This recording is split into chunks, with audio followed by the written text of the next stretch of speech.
दोस्तों, ये कहानी का आखिरी भाग है। अगर आपने अब तक कहानी के पहले भाग नहीं पढ़े हैं तो आप चैनल पर जाकर सुन सकते हैं। रात के 10:30 बजे का समय। एक बार फिर से उसी अभिशप्त कमरे का दृश्य। कमरे में लगा बल्ब पर्याप्त रोशनी दे रहा था। बावजूद इसके कुछ दिए भी सुरक्षा घेरे में जलाकर रखे गए थे। सुरक्षा घेरा इस बार अपेक्षाकृत बड़ा बनाया गया था। हवन का कार्य संपूर्ण हो चुका था, सो अब उसकी कोई विशेष जरूरत नहीं थी। तप कर काले हो चुके हवन कुंड को उठाकर एक किनारे रख दिया गया था। हाँ, उसकी भस्म अलबत्ता सभी ने अपनी अपनी देह पर प्रसाद स्वरूप मल ली थी। घेरे के बीचों बीच इस बार नींबू आदि सामग्रियों की सहायता से एक यंत्र बनाया गया था और अगल बगल में प्रेत को आकर्षित करने हेतु प्याज और लहसुन जैसी तामसी पदार्थ भी सजा दिए गए थे। एक तरफ गोलू भी चटाई पर सोया हुआ था। उसके दोनों कानों में रुई डाल दी गई थी ताकि बहुत शोर शराबे से घबराकर वो कहीं चीखने चिल्लाने ना लग जाए। इस बार की भारी भरकम तैयारी देखकर तो यही लग रहा था कि राघवेंद्र के प्रेत को निश्चित ही तार दिया जाएगा। पीतांबर पर रुद्राक्ष की भारी भरकम माला धारण किए हुए रमनदास शास्त्री ने अमर को संबोधित किया। इस बार वो कितनी जल्दी लौटेगा इसका ठीक ठीक अनुमान नहीं है, लेकिन इस बार वो पहले की तुलना में कहीं अधिक उत्पात मचाने वाला है, क्योंकि वो घबराया हुआ भी होगा और बौखलाया हुआ भी। बहू, उन्होंने पूनम की ओर रुख किया। मैंने तुमसे कहा था ना कि तुम्हारे विशेष सहयोग की जरूरत होगी। इस बार उसे ललचाने के लिए हम तुम्हारी देह को जातक बनाकर प्रयोग करेंगे। वो हालांकि कुछ कमजोर तो पड़ा होगा, लेकिन चूंकि वो एक कामान प्रेत है, स्त्री की लिप्सा में वो अवश्य भागता हुआ आ जाएगा। आचार्य जी ने एक गुरु की भांति आदेश दिया, जाओ, जाकर घेरे से बाहर बैठ जाओ। पूनम सहम गई। खुद को मोहरा बनाए जाने की बात सुनते ही उसका मनोबल औंधे मुंह गिर पड़ा। वैसी ही शारीरिक और मानसिक यंत्रणा से उसे एक बार फिर से गुजरना होगा। ये सोचकर उसका पोर पोर फिर से दुखने लगा। दिमाग की नसों में सनसनी दौड़ने लगी। ये लोग अपनी पंडिताई के चक्कर में उसको बलि का बकरा बना रहे हैं। उसे अमर पर भी क्रोध आया। जाने किस मनहूस घड़ी में इस घर में बहू बनकर कदम रखे थे उसने। यही सब सोचते हुए उसकी दृष्टि सोते हुए गोलू पर पड़ी और उसका सारा क्रोध, सारी पीड़ा उसकी आंखों से बह निकली। उसे ये लोहा भी लेना ही होगा, प्रेत मुक्ति के लिए, अपने घर की शांति के लिए और घर वालों की सुरक्षा के लिए। यदि ये अनिवार्य है तो वो चूकेगी नहीं। नारी तो यूं भी बलिदानों की प्रतिमूर्ति है। खुद को अगणित दुखों में तपाकर वो युगों युगों से न केवल स्वजनों का बल्कि समूची मानवता का उद्धार करती आ रही है। पूनम ने ये सुनते ही एक बार सवालिया निगाहों से आचार्य जी की तरफ देखा, फिर अपने पति की ओर। पति ने भी लाचारी में भरकर उसकी तरफ देखा। जो प्रेत सिर्फ मीनाक्षी को पाने के लिए इतनी तिकड़में कर सकता है, इतनी तबाही कर सकता है, वो उसे ना पाकर क्या क्या उत्पात मचाएगा। इच्छा के मद में पागल होकर तो साधारण मनुष्य भी जानवर बन जाता है। मांद प्रेत क्या करेगा, ये सोचकर ही रूह कांप जाती है।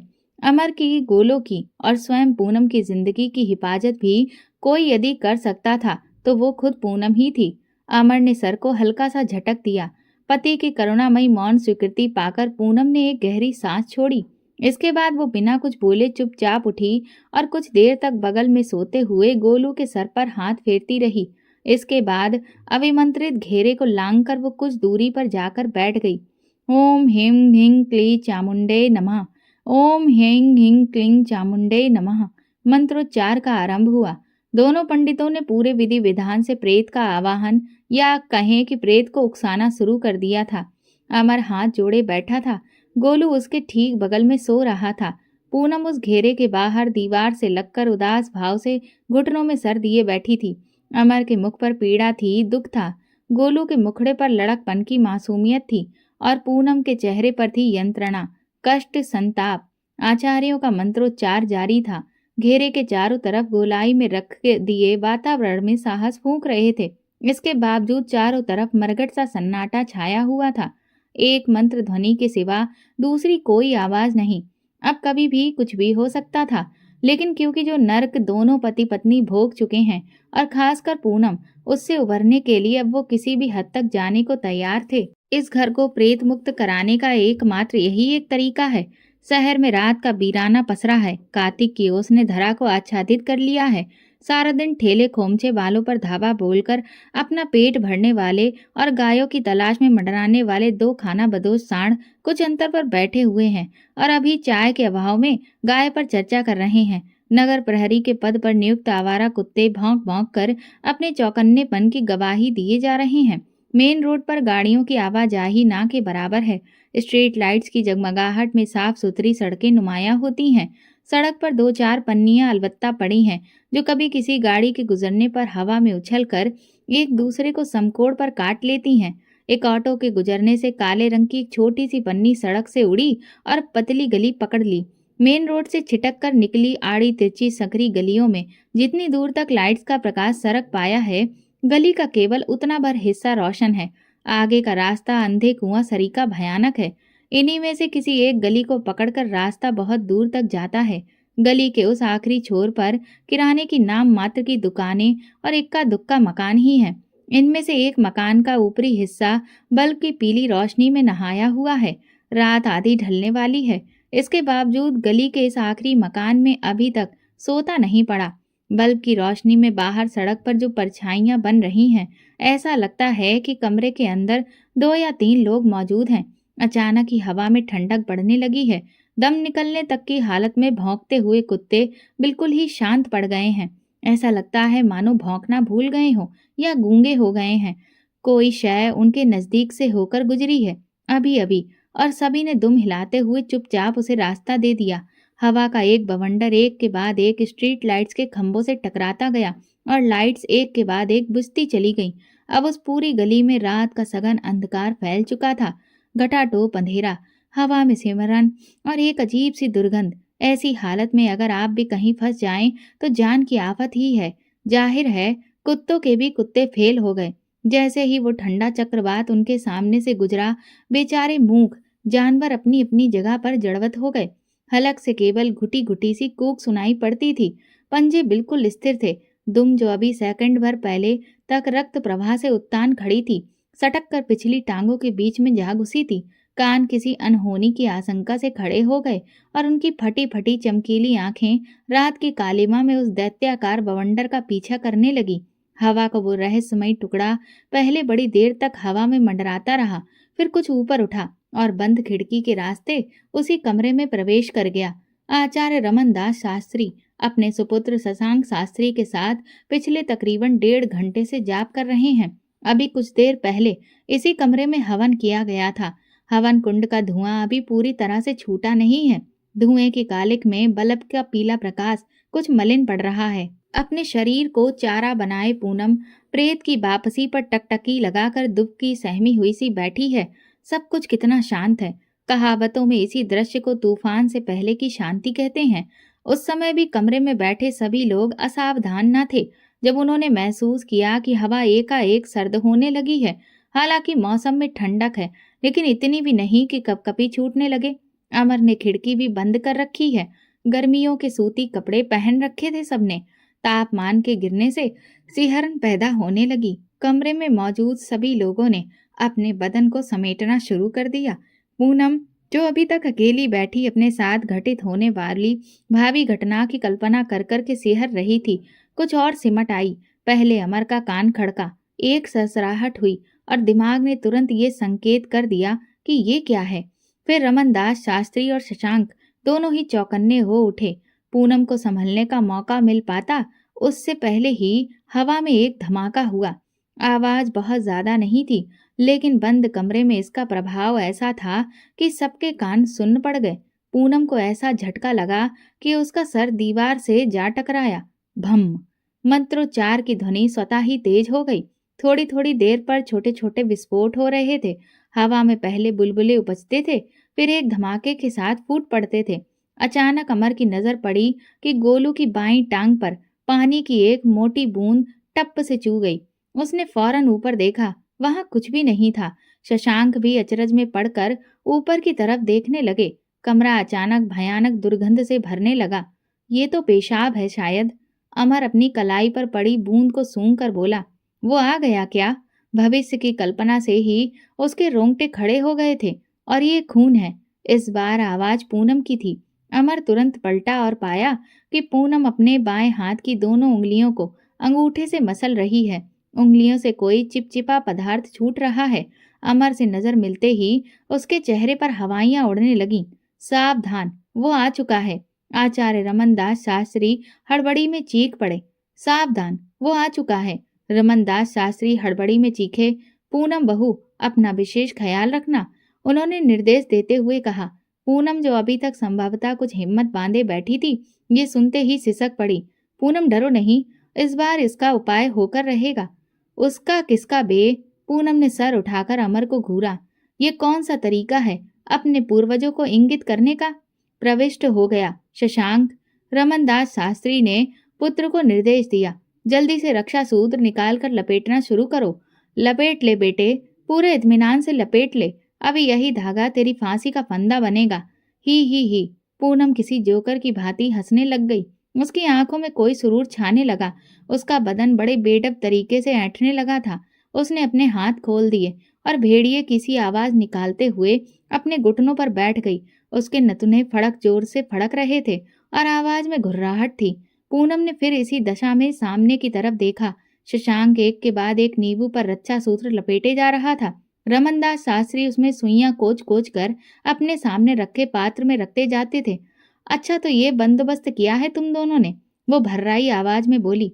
रुको, अभी तुम दोनों का भी बंदोबस्त किए देता हूँ। मीनाक्षी से बाद में मिलूंगा। क्यों सता रहा है उस बच्ची को तू? आचार्य जी बड़े दयनीय भाव से बोले। इस बार उन्होंने एक सदे हुए राजनेता की भांति दाव खेला था। एक छोटे बच्चे की माँ है वो, तेरे बच्चे की तो नहीं है बुढ़ऊ। पूनम आंखें नचाती हुई बोली। तुझे क्यों इतना कष्ट हो रहा है? आचार्य सावधान थे, पर ऐसी भाषा सुनने के आदी ना थे। वो असहज हो गए। हरामजादे, पिता के साथ ऐसी बदतमीजी देखकर शशांक शास्त्री जी बीच में कूद पड़े। मर गया लटक कर, लेकिन तेरी सोच, तेरी सना वही मरी। सिर्फ इसी वजह से तुझे घर से निकाल दिया गया था। अपनी बहू की देह पर कब्जा करके बैठा है, कुंडली मार कर बैठ गया है। तू जो अपनी इच्छा की तुष्टि के लिए अपनी बेटी जैसी बहू को शारीरिक और मानसिक यातना दे रहा है, उसके लिए भगवान तुझे कभी माफ नहीं करेगा।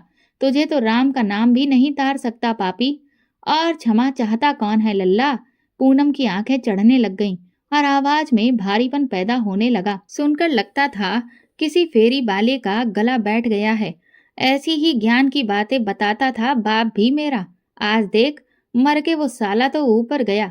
पूनम ने गर्दन को ऊपर की तरफ मोड़ा। और मैं आज भी इतने सालों बाद भी मीनाक्षी से मिलन कर रहा हूँ। तुम लोग व्यर्थ में मुझे इस घर से निकालने पर तुले हो।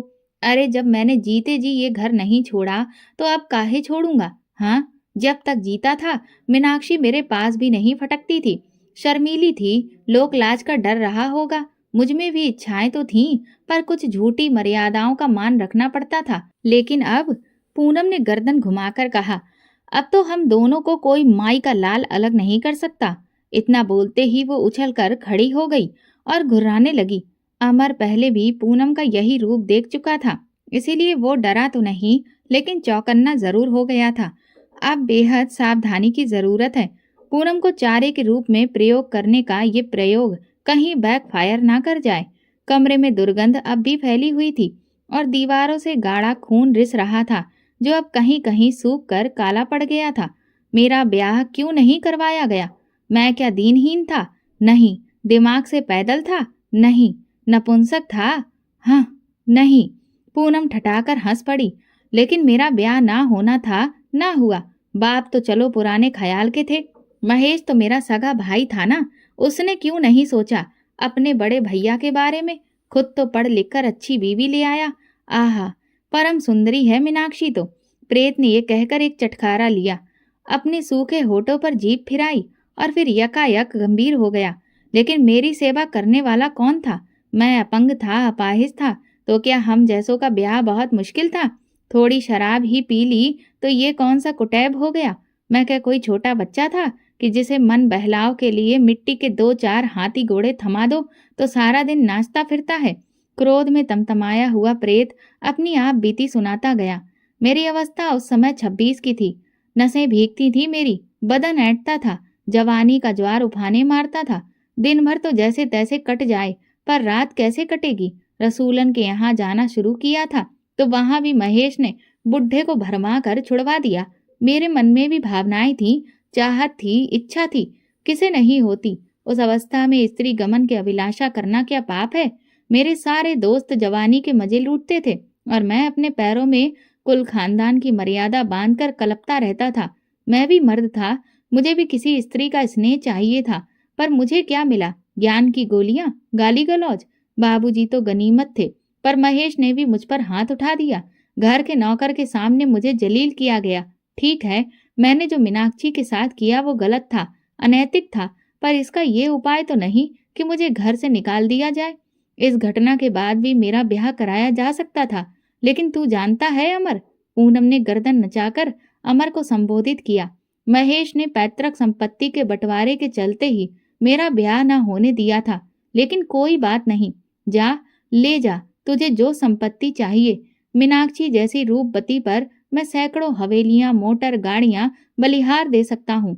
महेश, बिल्ली की पोज में बैठी प्रेत रूपी पूनम ने सर उठाकर सीलिंग की तरफ देखा और महेश को चुनौती देते हुए बोली, मेरे भाई, तूने तब जो सुख लिया वो मैं आज ले रहा हूँ, और निश्चिंत रह, इन पंडे पुजारियों के चक्कर में मत पड़। आगे भी यूं ही सुख का आनंद लेता रहूंगा। उसके अधरों पर कुटिल मुस्कान आ गई। राघवेंद्र आचार्य के मुंह से पहली मतवा इतनी ममतामयी पुकार सुनकर प्रेत सकवाया, बेटे, आज मुझे भी तेरे दुख का एहसास है। तेरे पिता ने, तेरे भाई ने तेरे साथ भेदभाव किया तो उनसे कुपित है, होना भी चाहिए। पर बेटे, जरा ये भी तो सोच कि आत्मा चाहे मीनाक्षी की हो, पर यह शरीर जिस पर तू अनाधिकार कर रहा है, जिसकी इतनी दुर्गति कर रहा है, वो शरीर तो आखिर पूनम बहू का है।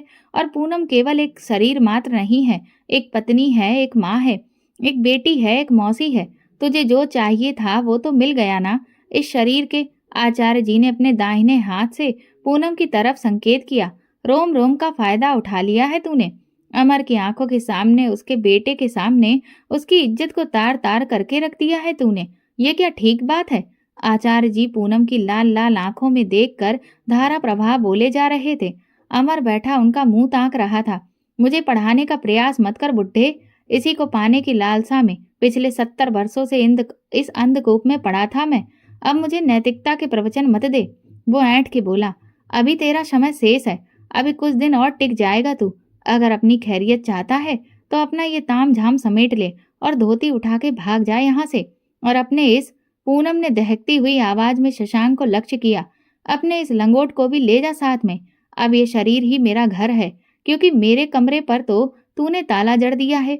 एक रहस्यमयी हंसी हंसते हुए पूनम ने उस दरवाजे की तरफ इशारा किया जिसे दोनों आचार्यों ने मंत्रों की मदद से बंद कर दिया था। जब तक पूनम का यौवन शेष है, इस शरीर पर मेरा ही अधिकार है। जब इसकी उम्र ढलने लगेगी और ये मेरे काम लायक नहीं रहेगी, उसके बाद मैं मीनाक्षी को इस शरीर से छुटकारा दिला दूंगा। ये सुनते ही अमर सहम गया। वो अच्छे से जानता है कि छुटकारा दिलाने का अर्थ क्या है। ये इच्छा तो एक भौतिक इच्छा है राघवेंद्र, सांसारिक इच्छा है। इसी संसार में इस नश्वर देह का नाश हो जाना है, पर अपनी शक्ति के दुरुपयोग से किसी अबला पर इतने अत्याचार करना कहाँ तक सही है राघवेंद्र? अचानक सभी ने देखा कि पूनम का शरीर अब कुछ ढीला पड़ने लगा है। रोए गिरने लगे, चेहरा शीतल पड़ने लगा, उसकी आंखें सामान्य अवस्था में लौटने लग गई थीं। वातावरण की ठंडक भी कम होने लगी। शशांक और अमर ने चैन की सांस ली। आचार्य जी की घुट्टी काम करती दिखाई दे रही थी। आखिर तुम भी तो इसी कुल खानदान के हो। ये क्या तुम्हारी पुत्र वधू नहीं? तुम्हें तो बचपन से ही माँ का प्यार नसीब नहीं हो सका। पर गोलू के बारे में तो सोचो, उसकी क्या अवस्था है अभी। ऐसी कड़वी बातें उसके बाल मन पर क्या छाप छोड़ेंगी। आचार्य जी अपनी जगह छोड़कर उठ खड़े हुए। पहले तो किसी को कुछ समझ ही नहीं आया। ठीक तभी आचार्य रमन दास शास्त्री ने अपना बायां पैर उस सुरक्षा घेरे से बाहर रख दिया जिस पर उनके जीवन का आधार टिका था।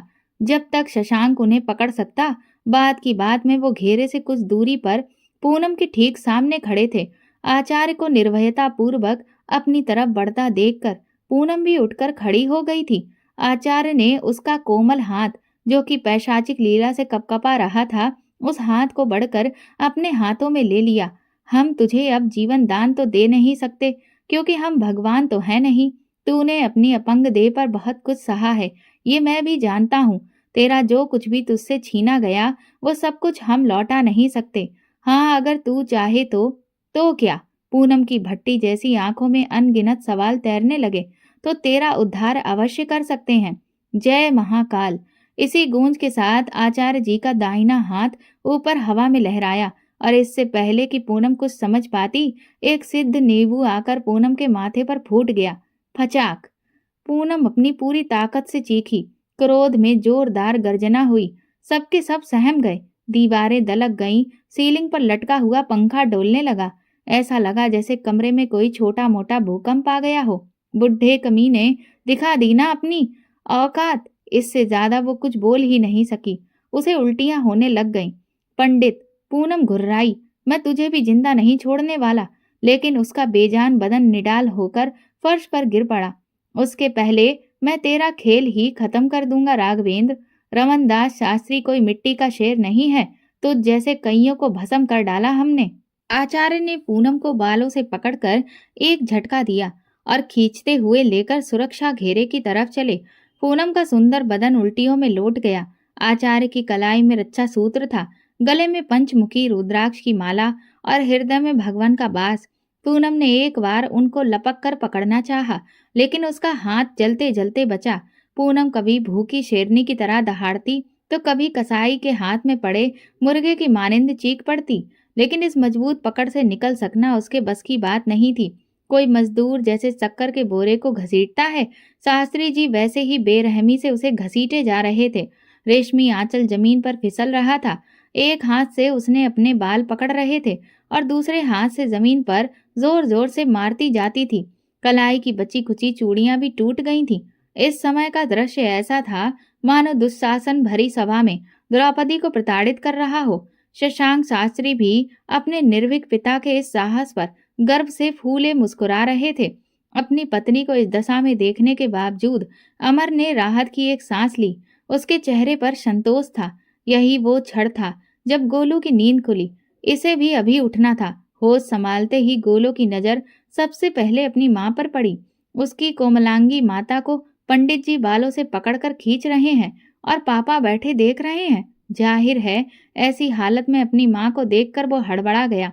बच्चा अपनी माँ के बचाव में बाहर की तरफ लपका। सन्नाटा। अचानक सब कुछ जैसे थम सा गया।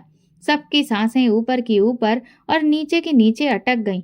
आचार्य जी चिल्लाए। सुरक्षा घेरे से बाहर उसकी रक्षा कौन करेगा? अपनी तरफ बढ़ते निष्कवच गोलू को देखकर पूनम की बाँछें खिल गईं। ऐसे ही किसी मौके की तलाश में थी वो तो। उसके मुर्दा शरीर में अचानक जान आ गई। उसकी आंखों में एक शैतानी चमक उभरी और होठों पर नीचता उतर आई। वो दहाड़ती हुई गोलू की तरफ उछली। गोलू! अमर चिल्लाया। सब कुछ स्थिर था। अगले ही पल एक अनहोनी घटने वाली थी। अपनी हार से तिलमिलाया हुआ प्रेत 12 वर्षीय एक बच्चे के साथ कैसा व्यवहार करेगा, इसकी हम कल्पना भी नहीं कर सकते। अगले ही क्षण हम देखेंगे कि गोलू की कोमल देह पर शैतानी चोट का क्या प्रभाव होगा। गोलू की आंखों में नींद नहीं थी, लेकिन भय था, संशय था और क्रोध भी था। बाहें फैलाकर वो अपनी माँ की तरफ दौड़ा चला आ रहा है। पंडित के बाहु पास से छूटकर पूनम भी उसकी तरफ लपकी। धड़ाक! एक जोरदार टक्कर हुई। गोलू उछला और उड़ता हुआ वापस घेरे में आके गिर पड़ा। पूनम का झूमता हुआ बदन आचार्य रमनदास शास्त्री से आकर टकरा गया। एक जोरदार धक्के से आचार्य जी ने गोलू को वापस अंदर धकेल दिया। अब उन दोनों के बीच में दीवार बनकर खड़े थे। पूनम की देह का समूचा भार उनके कमजोर अधढके शरीर पर आ टिका। गोलू घेरे के अंदर अमर की बाहों में शकुलजा था।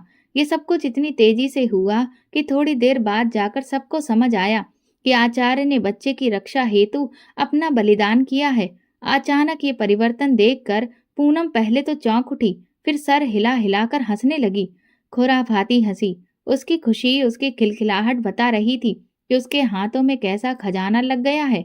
आचार्य के कंधों पर हाथ रखकर वो हंसते हुए उनकी कृशकाय देह का मुआयना कर रही थी। आचार्य जी यूं तो अपनी वृद्धावस्था के बावजूद तनकर खड़े थे, लेकिन उनकी आंखों की लाचारी बता रही थी कि वो साक्षात मृत्यु के सम्मुख खड़े हैं। अभी 2 मिनट पहले तक जिसे वो बालों से घसीटे ले जा रहे थे, अब वो उसके ही रहमो करम पर खड़े हैं। अब तो ये वक्त बताएगा कि वो उनका क्या हश्र करने वाला है। पंडित, रे बड़ा दिलेर निकला तू तो। उस पिल्ले को बचाने के चक्कर में खुद ही फंस गया। इतनी भी क्या दिल लगी है तेरी इस घर से, घर वालों से अपनी जान दांव पर लगा दी। अब तो गया तू साले काम से। मेरा उद्धार करेगा रे तू, बोल, मेरा उद्धार करेगा ना तू? पूनम चिल्लाई। उसका गुस्सा, उसकी हताशा, उसकी तिलमिलाहट और उसका प्रतिशोध सब कुछ एक साथ उसकी आवाज में उतर आया। मारे क्रोध के उसका शरीर कांपने लगा। आचार्य की नाजुक गर्दन को पूनम ने अपने मजबूत हाथों में कस लिया। मेरा उद्धार करेगा तू, बोल, मेरा उद्धार करेगा तू? मौत के पंजे कसते चले जा रहे थे। शशांक से देखा ना गया। अमर तो खुद एक बच्चे का पिता है, उसकी रक्षा को प्रतिबद्ध है, पत्नी को लेकर पहले से परेशान है। वो निसहाय सा आंखों में आंसू भरे इस खौफनाक मंजर को केवल देख भर सकता है। पर शशांक तो पुत्र है। इकलौते बेटे की नजरों के ठीक सामने बाप की ऐसी दुर्दशा हो तो बेटा बैठा कैसे रहेगा? शशांक ने जाप रोक दिया और बाप को इस चुंगल से बचाने के लिए फुर्ती से उठ खड़े हुए। नहीं, नहीं बेटा, जाप रुकना नहीं चाहिए। बड़ी मुश्किल से वो बोल पा रहे थे। कंठ दबने से उनका दम घुटने लगा था और आवाज अवरुद्ध होने लग गई थी। शशांक ने देखा कि सांस अटकने से उनके कदम भी लड़खड़ा रहे हैं। ना चाहते हुए भी मन मारकर उसे वापस बैठना पड़ा। उसके पिता उसकी आंखों के सामने मरने की कगार पर हैं और वो चाहते हुए भी कुछ नहीं कर सकता। कोई दूसरा रास्ता ना पाकर अनमने ढंग से वो फिर से जोर जोर से जाप करने लगा। आचार्य जी की आंखों की पुतलियां फैलने लगी और सांस के लिए वो किसी जलविन मछली की भांति तड़पने लगे। उनका बूढ़ा शरीर निडाल पड़ गया था। प्रेत के चुंगल से छूटने के उनके प्रयास अब क्षीण पड़ते जा रहे थे। अब उनके अंदर छटपटाने की ताकत भी नहीं बची थी। काशी विद्यापीठ से संस्कृत स्नातक और प्रेत बाधा के सिद्ध हस्त 80 वर्षीय वयोवृद्ध के प्राण पखेरु अब किसी भी क्षण उड़ने वाले थे। जैसे उम्र भर सांपों से खेलने वाला सपेरा अंत में किसी सांप के काटने से ही मर जाता है, इस समय ठीक वैसी ही दशा थी आचार्य रमन दास शास्त्री की। क्या विडंबना है कि जिस प्रेत को मुक्ति दिलाने के लिए वो इस घर में आए थे, वही प्रेत उन्हें मुक्ति देने वाला है। उनकी आंखों के आगे अंधकार छाता जा रहा था। बुझती हुई आंखों से उन्होंने देखा कि कुपित नेत्रों से पूनम उनकी तरफ ही देख रही है। एक पल के अंतर में ही मृत्यु से मिलने वाले आचार्य की आंखों में न रहम की भीख थी, न भय का नामो निशान था। वो एक अदद सांस के लिए तड़प रहे थे। इसके बावजूद वो प्रेत की आंखों से आंखें मिलाकर बिल्कुल खड़े हुए थे। आई, एक कर्ण भेदी चित्कार के साथ पूनम की पकड़ ढीली पड़ने लगी। जैसे ही मंत्रोच्चार पूरा हुआ, प्रेत ने स्त्री देह को छोड़ दिया। पूनम ने 2-1 बार पलकें झपकाई और उसका शरीर टूटने लगा। एक दुष्शक्ति उसकी देह से निकली और हवा में विलीन हो गई। उसने सिर को झटक दिया। होश में आते ही वो ऐसे छिटकी मानो कोई बिजली का नंगा तार छू लिया हो। पंडित जी, हाँ हाँ, जीवन की आस छोड़ चुके हैं आचार्य जी। शैतान के चुंगल से आजाद होते ही किसी धौंकनी की तरह जोर जोर से सांसें लेने लगे। मृत्यु के इतने नजदीक जाकर वो सही सलामत वापस लौट आए हैं। उन्हें यकीन ही नहीं हो रहा था। उनका सिर अब भी चकरा रहा था। उनका दिमाग हालांकि अभी स्थिर नहीं हो सका था, लेकिन इस समय ऑक्सीजन ही उनके लिए सबसे कीमती चीज थी। वो जल्द से जल्द प्राण वायु को अपने फेफड़ों में भर लेना चाहते थे। दम भरते हुए वो खांस पड़े। पूनम ने जब सामने देखा तो उन्हें झेप लगी। शशांक, अमर और गोलू उसे चकित नेत्रों से देख रहे थे। अभी कुछ देर पहले जो घटा था, उनकी आंखों में उनके निशान अब भी बाकी थे। इन लोगों के सामने वो अर्ध ढकी अवस्था में खड़ी है, इसका आभास होते ही पूनम जल्दी जल्दी अपनी साड़ी समेटने लगी। जितना बन पड़ा अपने आप को उसने हड़बड़ी में साड़ी की मदद से ढक लिया। उसकी धड़कनें धीरे धीरे अपनी सामान्य अवस्था में लौट रही थीं। उसे बदन में अभी तक कंपन हो रहे थे। ऐसा लगता है जैसे कोई रेल धड़धड़ाती हुई गुजरी हो और पटरियां थरथरा रही हैं। पूनम, तुम ठीक तो हो? अमर उठने को हुआ, तभी आचार्य जी ने टोक दिया, बैठे रहिए अपनी जगह पर। प्रेत गया नहीं है कहीं, अभी है वो इसी कमरे में। उसे कुछ देर के लिए बांध भले ही दिया गया है, लेकिन वो पलटवार कर सकता है। अमर किसी आज्ञाकारी बच्चे की भांति अपनी जगह पर वापस बैठ गया। गोलू ने अपने दोनों हाथ उसकी बाह में लपेट दिए। बहू, जाओ अंदर घेरे में जाओ। सहमी सी खड़ी पूनम के कानों में आवाज पड़ते ही जैसे उसमें जान आ गई। आचार्य की बात सुनते ही उसे याद आया कि वो अभी इसी कमरे में मौजूद है और उसके कमजोर शरीर पर दोबारा हमला हो सकता है। एक लंबी सांस खींचकर पूनम ने अपना पहला कदम बढ़ाया था, लेकिन प्रेत के प्रकोप से टूटा उसका बदन डगमगाने लगा। उसकी हिम्मत जवाब दे गई। उसने निरीह बछड़े की सी लाचारगी से आचार की तरफ देखा। नहीं चला जा रहा। पूनम धीमी आवाज में बोली। एक अक्षर उसके हलक में ही दबकर रह गया था। आचार्य जी कुछ सकुचाए। अजीब असमंजस की स्थिति है। कुछ देर पहले तक यही अबला उनका काल बनकर उनके गले में फंदा डाले हुई थी, लेकिन जीवन रक्षा आवश्यक है। कर्तव्य बोध ने भय को भूमिगत कर दिया। आचार्य ने फिर आवाज दी, रुको, आओ हमारे साथ चलो। आचार्य जी आगे बढ़कर पूनम की तरफ पीठ करके खड़े हो गए। पूनम ने संकोचवश अपने बाएं हाथ को आचार्य के कंधे पर टिकाया और दूसरे हाथ से अपना पल्लू संभाल कर सधे हुए कदमों से आगे बढ़ने लगी। कब तक ये चूहे बिल्ली का खेल खेलता रहेगा बुड्ढे? एक जोरदार गर्जना हुई। कहने की जरूरत नहीं कि ये किसकी ललकार है। कानों में ये आवाज पड़ते ही पूनम चीख पड़ी। सबके सब चौकन्ने होकर छत की तरफ देखने लगे। तू मुझे हरा नहीं सकता। अगर तो कब तक ये स्वांग रचता रहेगा? या तो परास्त कर मुझे या पराजय स्वीकार कर ले। मैं अविजित हूँ, अभेद हूँ, अकाट्य हूँ। कोई काट नहीं है मेरा, कोई तोड़ नहीं है। एक एक शब्द में मानो मन का भजन था। कभी लगता था धनुष की टंकार हो रही है, कभी लगता जैसे कोई नगाड़े पीट रहा था। जब तक ये आकाशवाणी पूरी होती, पूनम सकुशल घेरे के अंदर पहुंच चुकी थी। उसके चेहरे पर थकान थी और बदन में भारीपन था। इसके अलावा उसे दूसरी कोई हानि नहीं हुई थी। प्रेत की चेतावनी सुनकर आचार्य बाहर ही खड़े रह गए थे। ललकार की अनुगूंज अभी तक उस बंद कमरे में गूंज रही थी। आचार्य ने चुनौती भरे शब्दों में पलट कर जवाब दिया, राघवेंद्र, तुझे जितने पाप करने थे तूने कर लिए। पूनम को जितना कष्ट तू दे सकता था दे चुका। स्त्री देह को ढाल बनाकर तूने बहुत उत्पात कर लिया। तेरी सामर्थ्य की सीमा तू लांघ चुका है मूर्ख। शास्त्री जी क्रोधवश थरथर कांप रहे थे। अब तेरा समय समाप्त हो चुका है। अब मैं तेरा तर्पण कर दूंगा। मैंने बहुत सी भटकती आत्माओं को प्रेत योनि से मुक्ति दिलाई है। कोई इतनी आसानी से मुक्त होना नहीं चाहता। सब मेरे मंत्र पास से छूटने के लिए हाथ पैर मारते हैं, सर पटकते हैं। कोई रोता है, कोई चीखता है, कोई उल्टियां करता है, मगर तूने जो किया वो कोई नहीं करता। तूने एक स्त्री के साथ गलत किया है। तूने अपने घर की लक्ष्मी के साथ गलत काम किया है, नीच। आचार्य जी की बातें सुनकर अंदर बैठी पूनम को अपनी शारीरिक और मानसिक यंत्रणा का ध्यान हो आया। उसकी खुली पीठ पर अनगिनत चींटियां रेंगने लगीं। अत्याचार की बातें सुनकर हताश परेशान पूनम फिर से सिसकने लग गई। गोलू जो उसकी गोद में दुबक कर बैठा था, इन बातों का मतलब जाने बिना अपनी माता के आंसू पोंछने लगा। बगल में बैठे अमर ने उसे संभल दिया। तो करना बुड्ढे, करना जो करना है। मैं भी तो तब से इसी फिराक में बैठा हूँ कि तू भी जरा अपनी जोर आजमाइश कर ले। लगा के देख अपना बल तू भी। जरा हाथ खोल और दो चार सर्कस के खेल दिखा बच्चों को। झूठी आस बना के बिठाया है ना इस गधे को। अपने लिए ऐसा संबोधन सुनकर अमर कुछ झेप गया। लेकिन तू है कि तुझसे कुछ होता ही नहीं। तब से केवल घुड़कियां दिए जा रहा है। लगता है अब तेरी बूढ़ी हड्डियों में कुछ जान नहीं बची। अगर कुछ शक्ति शेष होती तो अभी तक एक आध कर्तव्य तो दिखला ही चुका होता। अगर तुझसे कुछ नहीं होता हो तो बोल, फिर मैं ही कुछ कमाल दिखाऊं। इससे पहले कि शास्त्री प्रत्युत्तर में कुछ बोल पाते, कमरे में अचानक से हवा का बवंडर उठने लगा। प्रकाश का एकमात्र साधन वो पीला बल्ब टिमटिमाने लगा। कमरे में रखी सारी चीजें स्थिर थीं, लेकिन वहां मौजूद सभी लोग अपनी जगह पर डोलने लगे। ऐसा लगता था मानो भूकंप के झटके लग रहे हों। आचार्य समझ गए ये किसकी करामात है। गोलू सहम कर अपनी माँ से चिपटने को हुआ कि सहसा पूनम की हल्की चीख निकल गई और कोई कुछ समझता इससे पहले ही वो गोद में गोलू को लिए अपनी जगह पर बैठे बैठे पीछे की तरफ पलट गई। गोलू ने फिर भी माँ को नहीं छोड़ा।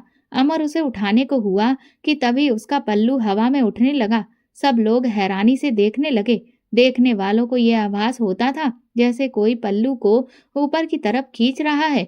पूनम ने एक हाथ से गोलू को दबाकर दूसरे हाथ से पल्लू को अपनी तरफ खींचा। हवा तेज हो गई और यकायक पूनम पल्लू के साथ खुद भी हवा में उठने लगी।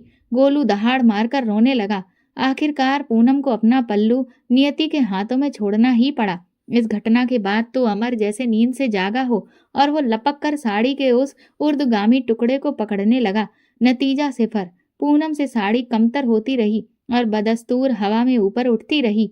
अब कमरे का दृश्य कुछ ऐसा था कि बल्ब की रोशनी लगभग खत्म हो चुकी थी। हवा के डकोरे सनसनी मचा रहे थे।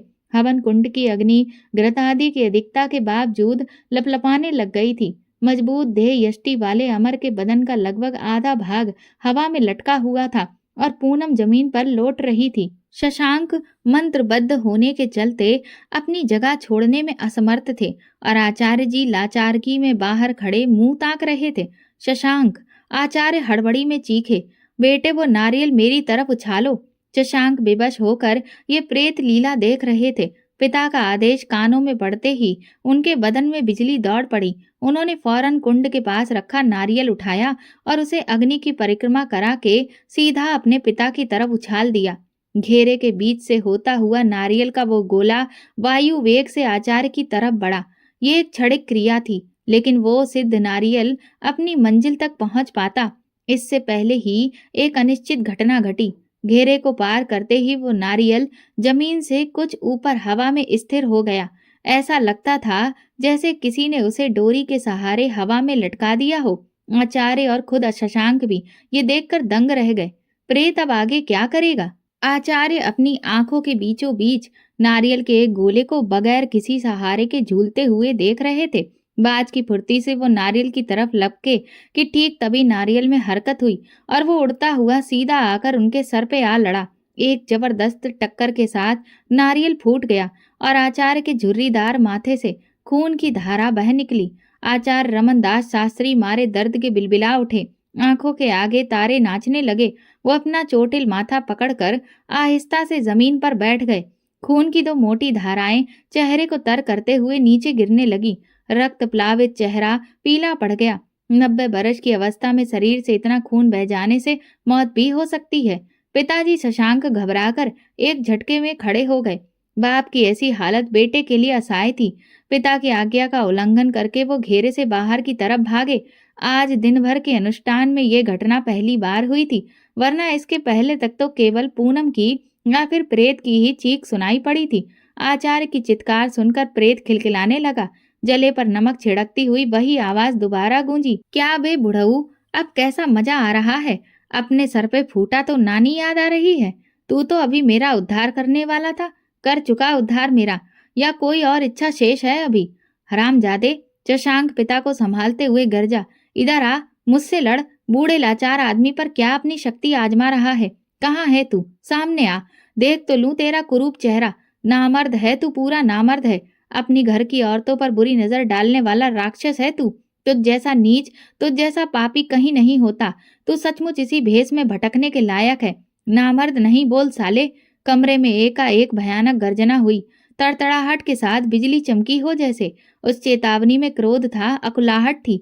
ऐसा लगा जैसे कानों के पर्दे फट जाएंगे। पुरुष के पौरुष पर सवाल उठता है तो वो भड़क ही जाता है। मर्द को भिखारी कह लो, चाहे बेईमान या चोर उचक्का भी कह डालो, तो एक बार को सह लेगा, लेकिन कोई उसे नामर्द कह दे, ये मर्द से कतई बर्दाश्त नहीं होता। नामर्द बोल कैसे दिया तूने? देखना चाहता है मुझे? देख ले। मौत दिखलाई तो नहीं देती, पर तुझे जरूर दिखेगी। अपने यमदूत को अपनी आंखों से देख ले शशांक। सभी लोग चौंक कर आवाज की दिशा में ऊपर की तरफ देखने लगे। मौत की कोई शक्लो सूरत नहीं होती, मौत का ऐलान भी नहीं होता। किस क्षण काल किस दिशा से किस द्वार पर दस्तक देगा, इसका अनुमान नहीं किया जा सकता।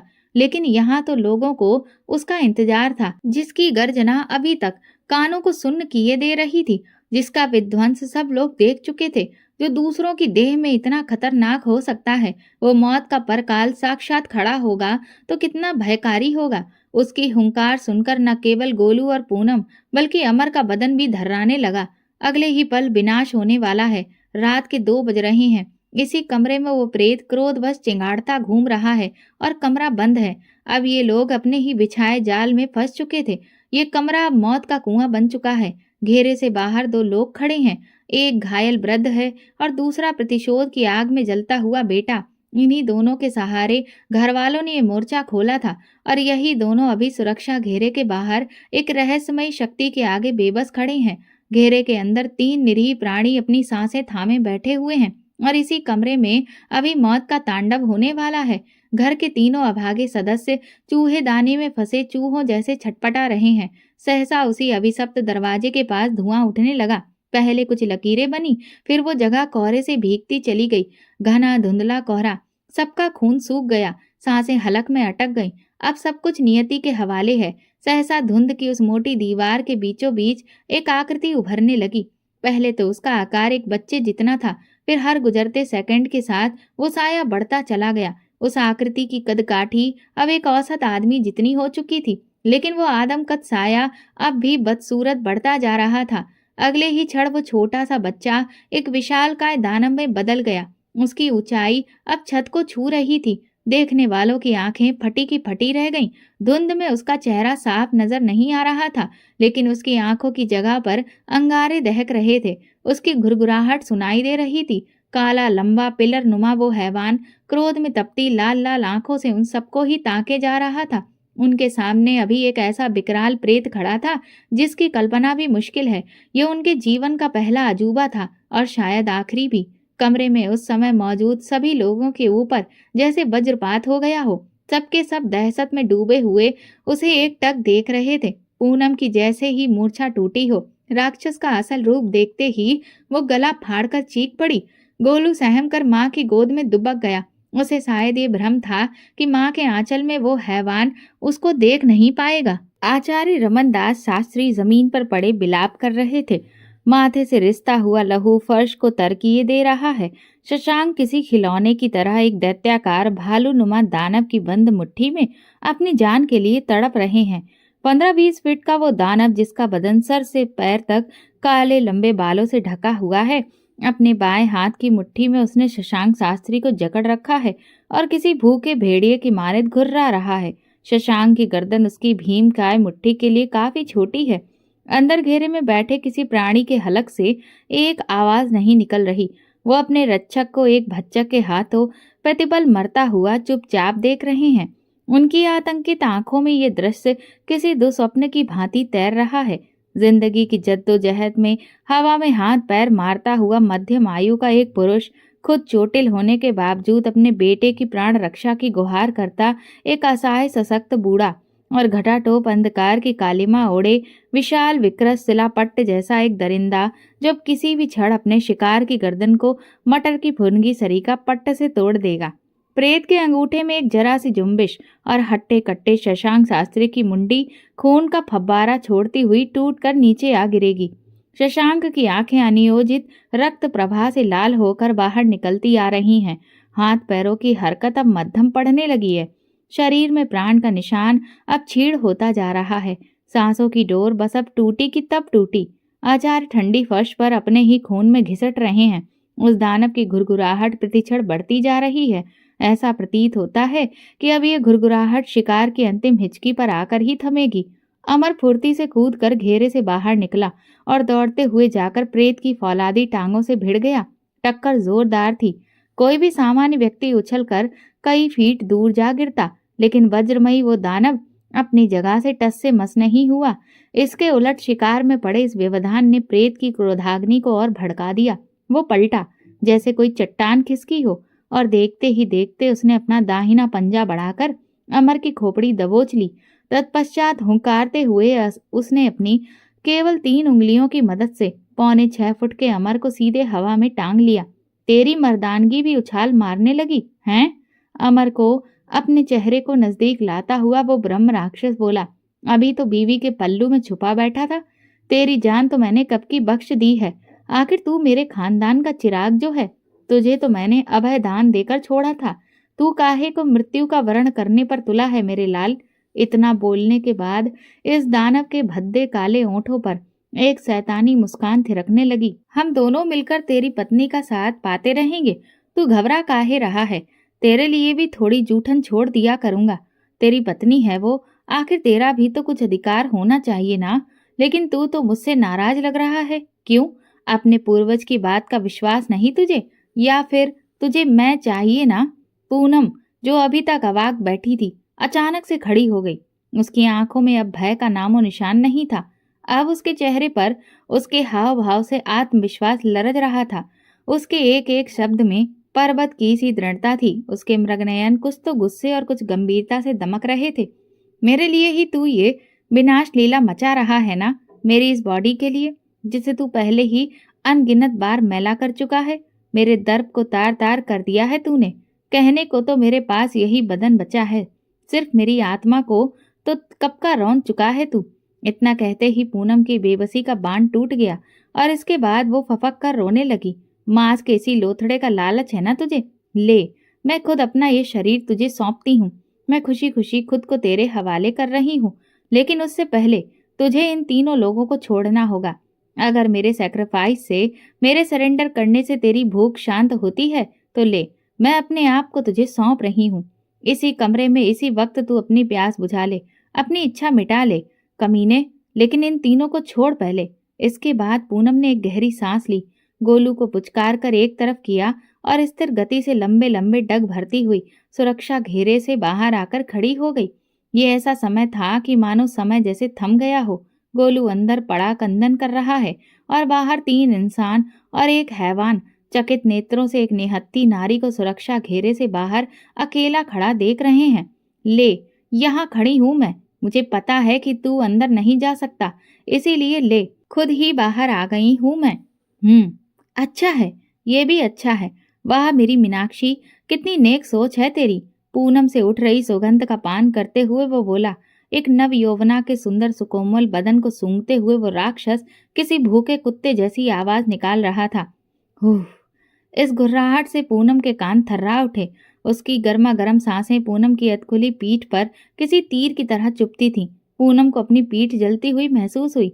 स्त्री को पाने की लिप्सा में कुरूप दानव के भद्दे होठों से लार बह निकली, जो पूनम के खुले कंधे पर टप से टपक पड़ी। ये काम बड़ा अच्छा किया तूने मेरी रानी, खुद ब खुद चलकर मेरे पास चली आई। देखा ना तूने, देखा ना क्या हश्र किया मैंने तेरे मसीहा का। इन्हीं पाखंडियों के सहारे बैठी थी ना तू, ये देख। इतना बोलकर प्रेत ने अपने दोनों हाथ हवा में ऊपर उठा दिए। उसकी एक मुट्ठी में मरणासन अवस्था में झूलता हुआ शशांक और दूसरे हाथ में अमर था, जो खुद को आजाद करने की जद्दोजहद कर रहा था। ये बेचारे तो खुद अपनी जान की भीख मांग रहे हैं मुझसे। तेरी एक युक्ति से अगर इन तीनों की जान बच जाती है तो फिर तेरा सोचना भी सही है। ही, मुझे तेरी ये शर्त मंजूर है। अभी तक तो मैं तेरी इच्छा के विरुद्ध तुझसे मिलन करता आया हूँ, लेकिन अब जो तूने घुटने टेक दिए हैं, अब मैं तेरी सहमति से तेरे साथ इच्छा पूरी करूंगा। वैश्य चाहे कितनी भी कलाएं दिखला ले, पत्नी का आनंद तो पत्नी ही दे सकती है। सही समय पर तुझे अकल आ गई, मुझे इस बात की खुशी है। इधर आ। अभी तक तो केवल एक तरफा होता था, अब जाकर सही मायनों में मिलन होगा। भयंकर राक्षसी अट्ठास से कमरा थर्राने लगा। बल्ब की पीली रोशनी में उसके कैनाइन चमक उठे। मेरे और नजदीक आ मेरी दिलरुबा, खुशबू तो बहुत अच्छी आ रही है तुझसे। ऐसा मालूम होता है कि तू इसके लिए तन और मन दोनों से तैयार हो चुकी है। भालू जैसी शक्ल सूरत वाले उस बेवत्स जानवर ने अपने फटे होठों पर अपनी लंबी खुरदुरी जीभ फिराई, फिर थूक निकलते हुए प्रणय निवेदन किया। मेरे आगोश में आकर जरा मुझ पे अपना प्यार लुटा दे जाने मन। इतना कहकर 15 फुट के उस दरिंदे ने अपनी अनामिका के नुकीले नाखून को हल्का सा झटका दिया और पूनम के कंधे पर टंगा पल्लू नीचे आ गिरा। बल्ब के मंद प्रकाश में उसने पूनम को देखा। उसका चांद सा चेहरा बुझ गया था। उसके मृग नयन भावी आशंकाओं से बारंबार मुदे जाते थे। उसके शरीर की खूबसूरती को वो आंखों में उतार रहा था। वो प्रेत आंखों से ही उस बेचारी अबला को छिन्न भिन्न कर रहा था। पूनम के भरे पूरे शरीर का ये उतार चढ़ाव किसी ज्वार भाटे का आवाज दे रहा था। उसकी सफेद सपाट कमर पर गोलाकार नाभि ऐसी प्रतीत होती थी जैसे किसी विशाल विस्तृत भूभाग पर सुदूर कहीं एक जलकुंड निकल आया हो। उसकी टांगें कपकपा रही थीं, तलवे में पसीने छूटने लगे थे। यूं तो वो एक निर्भीक स्त्री थी, लेकिन आज वो एक ऐसे दुश्मन के सामने खड़ी थी जो ना तो इंसान था और ना ही जानवर। ये दरिंदा अब से पहले भी कई मर्तबा उसकी नाजुक काया को रौंद चुका है, वो भी तब जब उसकी इच्छा नहीं थी। अब तो उसने खुद को जानबूझकर मौत के कुएं में धकेल दिया है। इस दरिंदे की भीमकाय देह को देखकर तो यही लगता है कि आज ये उसके शरीर की एक एक कोशिका को फूल की नरम पंखुड़ियों जैसे मसल कर रख देगा। उसका रोम रोम आतंक से थर्रा रहा था। नवंबर का महीना और रात के 2:30 बज रहे थे। खिड़कियों से आ रही गलन भरी हवा उसके खुले बदन को मक्खन की तरह काटे दे रही थी। दहशत के मारे उसकी सांसें धौकनी से चलने लगीं और ये कंपन उसके रोम रोम से उतरता हुआ पूरी काया में थिरकने लगा। पूनम बिल्कुल स्थिर खड़ी थी। उसकी चेतना का लोप हो चुका था, लेकिन जैसे ही पल्लू गिरा, वो जैसे नींद से जाग गई। पहले इन दोनों को नीचे रखो, इस पर हमारी बात हो चुकी है। मैं ये कंडीशन पहले ही बता चुकी हूँ। पूनम ने थूक निकलते हुए कहा। याद है मुझे, ये ले, रख दिया नीचे। इतना बोलकर उस शैतान ने अपनी दोनों मुट्ठियां खोल दी। दोनों हथभागी पके आम की तरह टप से टपक पड़े। मैं यहाँ ये सब नहीं करूंगी। यहाँ मेरा बेटा बैठा है। मैं नहीं चाहती कि आज के बाद मेरा बेटा मुझे एक। पूनम कुछ सोचकर दहल गई। मुझे गंदी नजर से देखे, मैं फिर जिंदगी भर उससे आंखें नहीं मिला पाऊंगी। तुम्हें मैंने ही आजाद किया था ना, वहां से। उसने गलियारे की तरफ, खुलने वाले दरवाजे की तरफ संकेत किया। चलो वहीं पर, वहां तुम्हें जो कुछ भी जैसे भी करना होगा कर लेना। पूनम एक सांस में सब कुछ बोल गई, ये जानते हुए भी कि इसका परिणाम क्या हो सकता है। मर्द और औरत एक ही सिक्के के दो पहलू हैं। बावजूद इसके इन दोनों में जमीन और आसमान का अंतर होता है। अंबर मेघों के जरिए ऊपर से अपना प्रेम उड़ेलता है, तब कहीं जाकर नीचे धरती पर हरियाली पनपती है। ये दोनों ही इस सृष्टि की दो सबसे खूबसूरत रचनाएं हैं। ये कुदरत की देन है कि मर्द शारीरिक तौर पर एक औरत से अधिक ताकतवर होता है, जबकि एक औरत भावनात्मक तौर पर मर्द से कहीं मजबूत होती है। पुरुष आवेश का समंदर है तो स्त्री भावनाओं का सैलाब। एक स्त्री चाहे बल में किसी पुरुष का मुकाबला ना कर सके, पर उसके पास ऐसी नियामत मौजूद है कि जिससे वो एक साथ 100 पुरुषों को अपना दीवाना बना सकती है, अपने आगे घुटने टेकने पर मजबूर कर सकती है, अपने इशारों पर नचा सकती है। राघवेंद्र को परास्त करने के अभी तक जितने प्रयास किए गए, सारे निष्फल रहे। सुरक्षा घेरे के होने से बस इतनी सहूलियत है कि उसने अंदर बैठे लोगों पर कोई प्राणघाती हमला नहीं किया।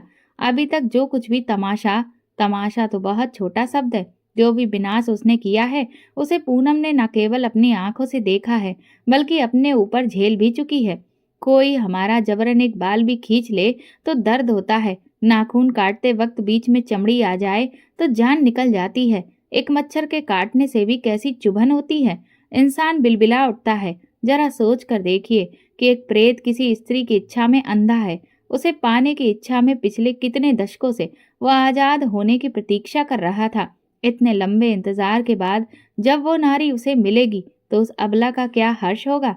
उस बेबस औरत के शरीर की कैसी दुर्दशा होगी। अपनी गलत तृप्ति के लिए वो प्रेत, जिसकी शक्तियों का तोड़ इंसानों के पास है ही नहीं, वो प्रेत एक जवान खूबसूरत औरत का क्या हाल करेगा।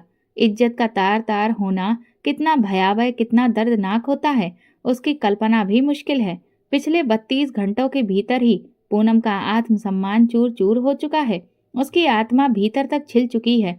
उसके बदन का पोर पोर बेतरह टूट रहा है।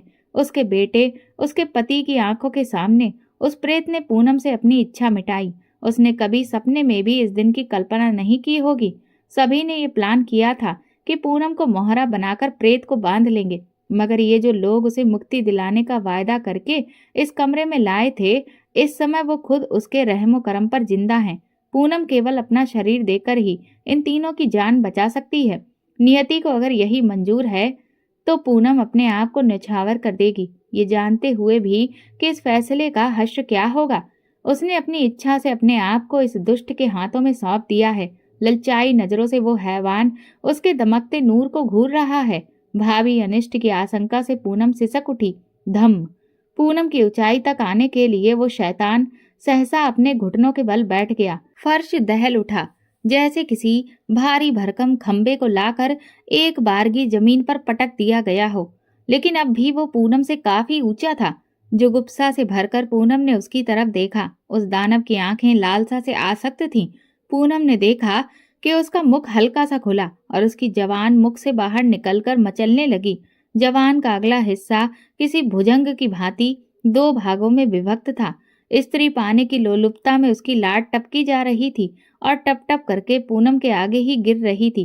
पूनम को उबकाई आने लगी, लेकिन जैसे ही घिना कर उसने मुंह फेरने की कोशिश की, अचानक उस दानव ने अपनी सरवीली जवान से उसके गाल पर धावा बोल दिया।